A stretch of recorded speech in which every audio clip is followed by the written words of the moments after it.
Chosen ones, the biggest crime you can do is not trust yourself. If you want to avoid experiences and situations that will do you more harm than good, please trust yourself. I promise you, you will not be led astray when you listen and trust yourself. I know it can be hard at times to figure out which one is your voice, which one is God's voice, and if you find yourself confused on what's the truth and what's not, you must take action to remove yourself from all outside forces and circumstances so that you can listen clearly and reconnect to your own voice. Do what you need to do to get to a place where it's only your pure energy present, and stay there as long as necessary to reconnect and find your voice clearly from the noise all around you. When we don't trust ourselves, we leave ourselves vulnerable to the external, to those looking to take advantage. Those that are against you will want you to not trust yourself, will want to put you in a position of not trusting yourself, because that's the moment where they can gain. That's a given moment where they can get the upper hand on their own agenda. When the enemy sees that you are not trusting yourself, not taking the time to listen to your inner voice, that's the time they will attack. They will attack when you're vulnerable and open, as that is the ultimate opportunity for them to get into your mind, into your head, and plant bad thoughts, plant their own thoughts to feed their own agenda. When you're not stabilized with your own inner voice, it will be easy for others to influence you, to start questioning yourself, questioning your plans, questioning your values, whatever the case is.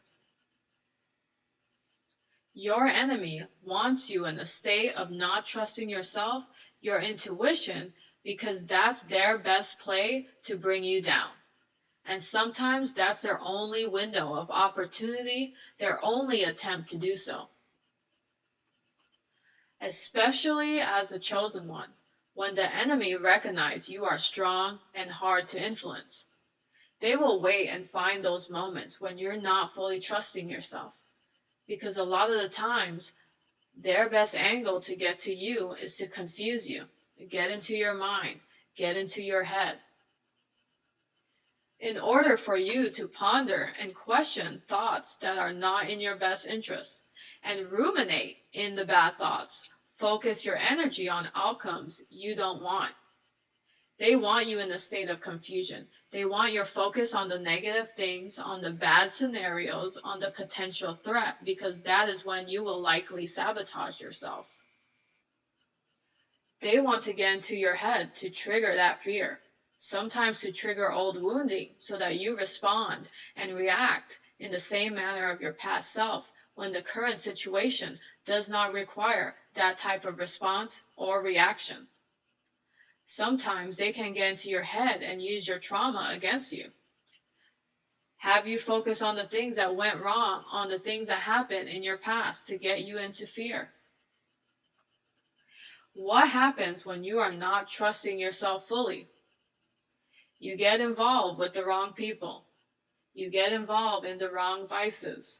You get involved in the wrong situations. Why do we do this? Because we are not checking in with ourselves. We are not in tune with our inner voice. We are temporarily disconnected from our true self. We get caught up within the present moment without asking ourselves. And then you wonder, as time passed, why did I not recognize what was happening? Why did I listen to that person? Why did I went along and do those things? Why did I believe that? The enemy wants you to get caught up in less than pleasing situations, to hinder your progress, to delay your path, to distract you from what is important, to tempt you into the lower frequencies, to put you in a position of being stuck in a vicious cycle. The stronger you are, the closer to God you are, the more they want to bring you down, because your soul is worth the gain. Weaker vessels are plenty to gain, and they are easy to sway. Avoid those who are looking to gain. because these people will try to disarm and disempower your intuition to get you in a place where they want you. The enemy will work through people to do this. Even those who you deem trustworthy, they will use any weaker vessel they can enter to strike on their plans. As an example, if your usual trustworthy friend is acting off or different than usual, you have to ask yourself and trust that. Trust yourself. It doesn't automatically mean avoid them forever. Sometimes it just means keep your distance at this time. It really depends. You will know what kind of scenario it is as long as you are listening to that inner voice. They are probably currently susceptible to lower energies at this time due to many reasoning.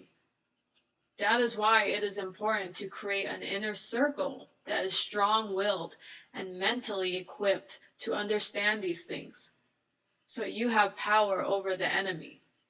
The enemy will not attack if the power is outnumbered. The biggest act of betrayal is to not trust ourselves. Do not lose sight of your inner voice, because it is an act of courage to trust thyself in a world wanting you to fit in. I hope you like this message. Thanks for listening and receiving this message. Please take what you need and let go of the rest. If you have enjoyed this content and it resonates, please support in any way you can. Like, share, and subscribe to this channel. If you're interested in working with me as a life coach, or if you need more information about my coaching services and specialties, I'd be happy to give you more information. Please email me. My email is down below. And I wish for all to find what they're seeking.